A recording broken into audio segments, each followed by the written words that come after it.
Assalamualaikum warahmatullahi wabarakatuh. Selamat malam.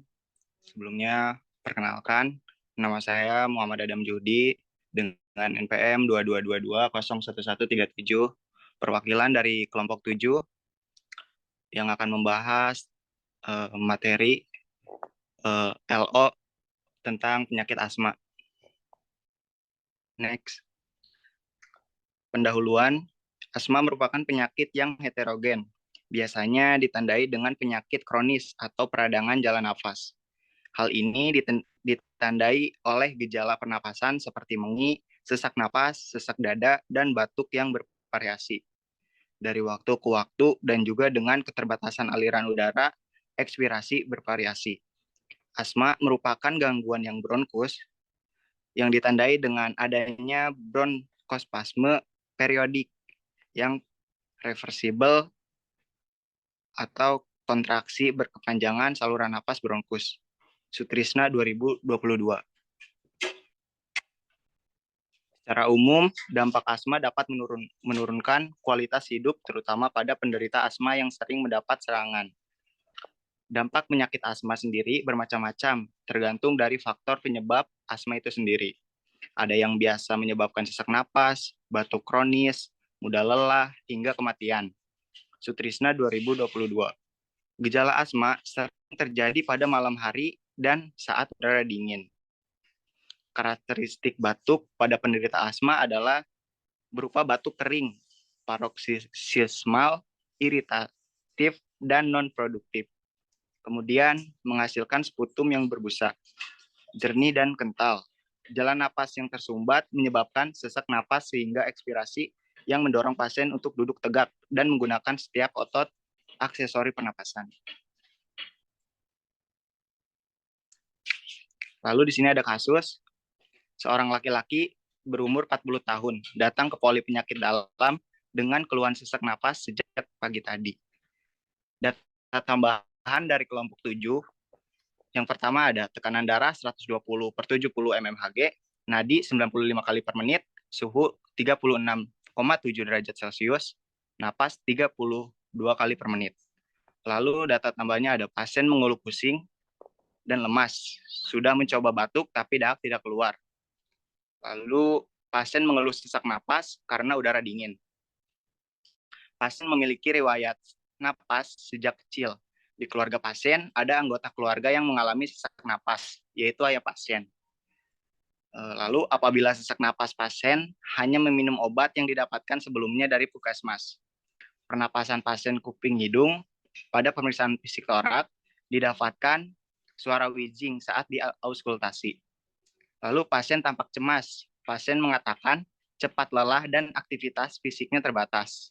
Saat ini, pasien mendapatkan terapi infus D5 plus aminofilin 25 tetes per menit dan sedang menunggu ruangan untuk rawat inap. Terapi nebulizer Combifen 2,5 mg dan Flexosotide 0,5 mg per 2 mili. LO yang learning outcome mampu melakukan pengajian fokus terkait dengan asma, 2. menegakkan diagnosa keperawatan asma, 3. membuat SLKI terkait diagnosa asma, 4. membuat SIKI terkait asma dan mengemukakan rasionalisasi. Next. Yang pertama, mampu melakukan pengkajian fokus terkait dengan asma. Pada pengkajian ini dibagi menjadi 2. Yang pertama data subjektif dan yang kedua data objektif. Data subjektifnya, pasien mengeluh sesak napas sejak pagi tadi, pasien mengeluh pusing dan lemas, sudah mencoba batuk tetapi dahak tidak keluar. Lalu data subjektifnya, pasien mengeluh sesak napas karena udara dingin. Pasien mengatakan memiliki riwayat sesak napas sejak kecil. Di keluarga pasien, ada anggota keluarga yang mengalami sesak napas, yaitu ayah pasien. Lalu pasien mengatakan apabila sesak napas, pasien hanya meminum obat yang didapatkan sebelumnya dari puskesmas. Pasien mengatakan cepat lelah dan aktivitas fisiknya terbatas. Untuk data objektifnya, nama pasien Tuan F, jenis kelamin laki-laki, usia 40 tahun, tekanan darah 120/70 mmHg, nadi 95 kali per menit, suhu 36,7 derajat Celcius, respirasi 32 kali per menit, pernapasan pasien kuping hidung. Pada pemeriksaan fisik, torak didapatkan suara wheezing saat diaugustasi. Lalu pasien tampak cemas, dan saat ini pasien mendapatkan terapi infus D5 aminofilin 25 tetes per menit dan sedang menunggu ruangan untuk rawat inap terapi nebulizer Combifen 2,5 mg per 2,5 mili dan Flectoside 0,5 per 2 mili. Next.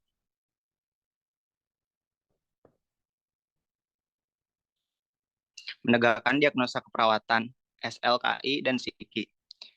Diagnosa keperawatan dari kelompok 7 yang pertama yaitu bersihkan jalan napas tidak efektif berhubungan dengan sekresi yang tertahan, ditandai dengan pasien mengatakan sudah mencoba batuk tapi dahak tidak keluar dan mengeluh sesak napas karena udara dingin. Lalu untuk data objektifnya, tekanan darah 120/70 mm air raksa, nadi 90 kali per menit, suhu 36, derajat Celcius, respirasi 32 kali per menit. Lalu pasien tampak cemas, pasien cuping hidung pada pemeriksaan fisik torak didapatkan wheezing saat diaugustasi.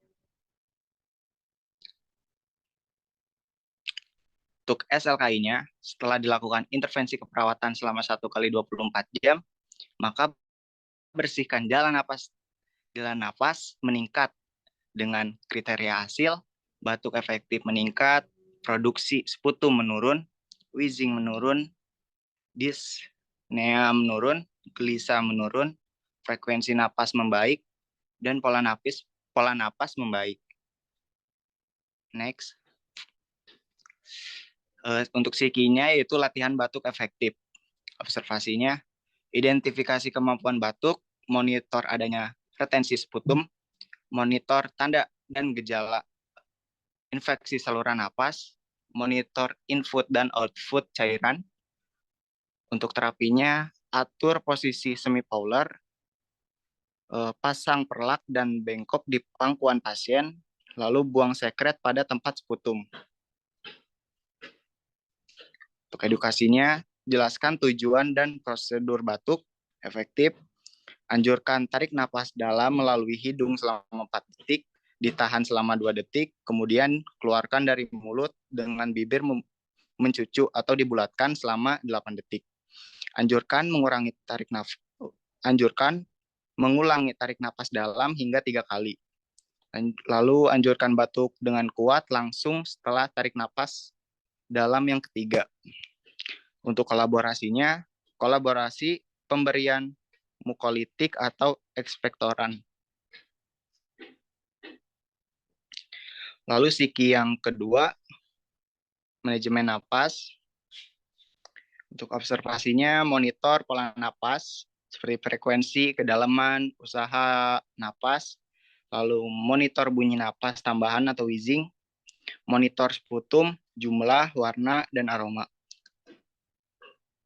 Lalu terapeutiknya, posisikan semi-Fowler atau Fowler, berikan minum hangat, lakukan penghisapan lendir kurang dari 15 detik, lakukan hiperoksigenasi sebelum penghisapan endoktrakeal, lalu berikan oksigen. Edukasinya, anjurkan asupan cairan 2000 ml per hari, jika tidak kontraindikasi. Lalu ajarkan teknik batuk efektif. Kolaborasi pemberian bronkidilator, ekspektoran, mukolitik, dan jika perlu. Yang kedua, menegakkan diagnosa keperawatan SLKI dan psikinya. Yang kedua yaitu ansietas berhubungan dengan kebutuhan tidak terpenuhi, ditandai dengan pasien mengatakan cepat lelah dan aktivitas fisiknya terbatas. Pasien mengeluh pusing dan lemas.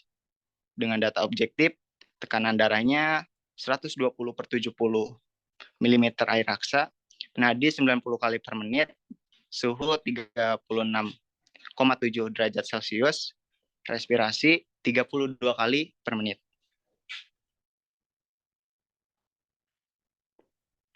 Untuk SLKI-nya, setelah dilakukan intervensi keperawatan selama 1 kali 24 jam, maka tingkat ansietas menurun dengan kriteria hasil, verbalisasi kebingungan menurun, verbalisasi khawatir akibat kondisi yang dihadapi menurun, perilaku gelisah menurun, perilaku tegang menurun, keluhan pusing menurun, frekuensi pernapasan menurun, frekuensi nadi sedang, tekanan darah sedang, konsentrasi membaik, pola tidur membaik, orientasi membaik. Psikinya, reduksi ansietas. Observasinya, identifikasi saat ansietas berubah. Misalnya kondisi waktu stresor. Lalu identifikasi kemampuan mengambil keputusan. Monitor tanda-tanda ansietas seperti verbal dan nonverbalnya. Monitor tanda-tanda ansietas, verbal dan nonverbal. Terapeutiknya, ciptakan suasana terapeutik untuk menumbuhkan kepercayaan. Temani pasien untuk mengurangi kecemasan jika memungkinkan. Pahami situasi yang membuat ansietas. Lalu dengarkan dengan penuh perhatian. Gunakan pendekatan yang tenang dan meyakinkan. Lalu motivasi mengidentifikasi situasi yang memicu kecemasan. Edukasinya, jelaskan prosedur termasuk sensasi yang mungkin dialami, informasikan secara faktual mengenai diagnosis, pengobatan, dan prognosis. Anjurkan keluarga untuk tetap bersama pasien jika perlu. Anjurkan mengungkapkan perasaan dan persepsi lain. Latih teknik relaksasi. Kolaborasinya, kolaborasi pemberian obat anti ansietas jika perlu. Lalu diagnosa yang ketiga, toleransi aktivitas berhubungan dengan kelemahan, ditandai dengan pasien mengatakan cepat lelah dan aktivitas fisiknya terbatas, pasien mengeluh pusing dan lemas. Dan tekanan darahnya 120/70 mmHg, nadi 90 kali per menit, suhu 36,7 derajat Celcius, respirasi 32 kali per menit.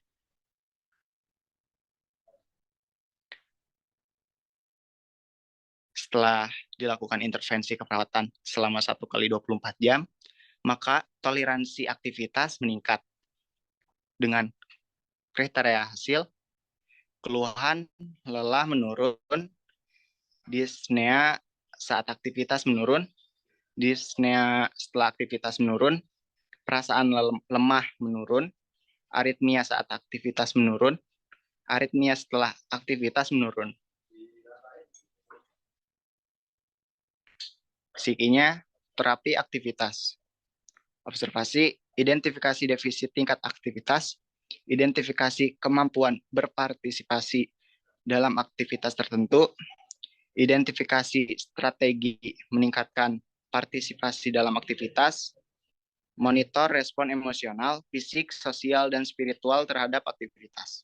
Terapeutiknya, fasilitasi fokus pada kemampuan, bukan defisit yang dialami.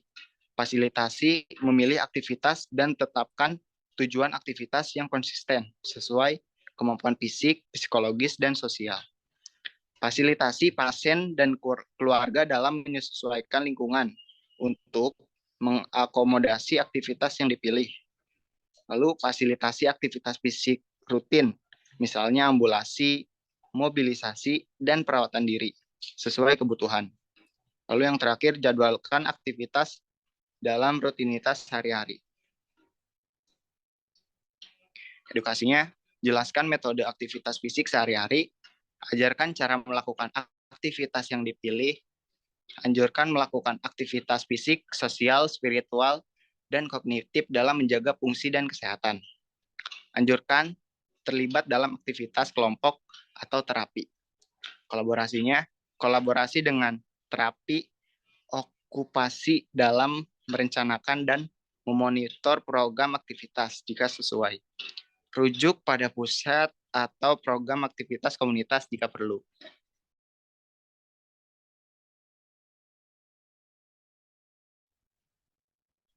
Kesimpulannya, asma merupakan salah satu penyakit kronis yang tidak menular. Gejala asma sering terjadi pada malam hari dan saat udara dingin. Biasanya bermula mendadak dengan batuk dan rasa tertekan di dada, disertai dengan sesak nafas dan mengi. Dampak penyakit asma bermacam-macam, tergantung dari faktor penyebab asma itu sendiri. Ada yang bisa menyebabkan sesak napas, batuk kronis, mudah lelah, hingga kematian. Lalu untuk sarannya, penderita asma tentunya membutuhkan suatu solusi agar penyakit asma tidak kembali kambuh. Selain dengan penanganan dokter, harus ada penanganan dari luar yang berfungsi sebagai terapi untuk membantu mengurangi gejala asma. Terapi yang tepat agar dapat membantu dan mengurangi penderita asma yaitu dengan dilakukan terapi komplementer non-farmakologis. Salah satunya dapat dilakukan dengan aktivitas fisik dan latihan nafas. Baik, terima kasih. Mungkin segitu saja penjelasan dari kelompok 7. Jika ada yang ingin ditanyakan, nanti bisa teman-teman dari kelompok lain bisa tuliskan di grup E-Link. Terima kasih. Saya tutup. Wassalamualaikum warahmatullahi wabarakatuh.